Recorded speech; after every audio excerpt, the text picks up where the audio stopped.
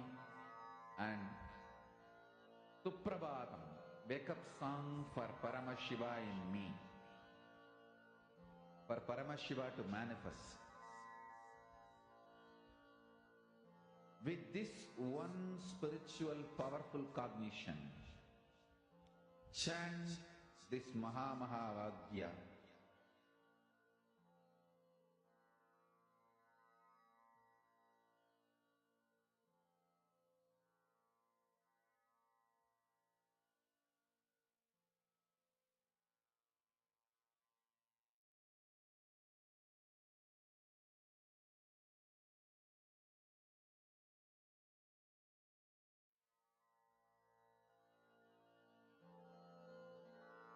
Mahavagya, spiritual lullaby for samadhi.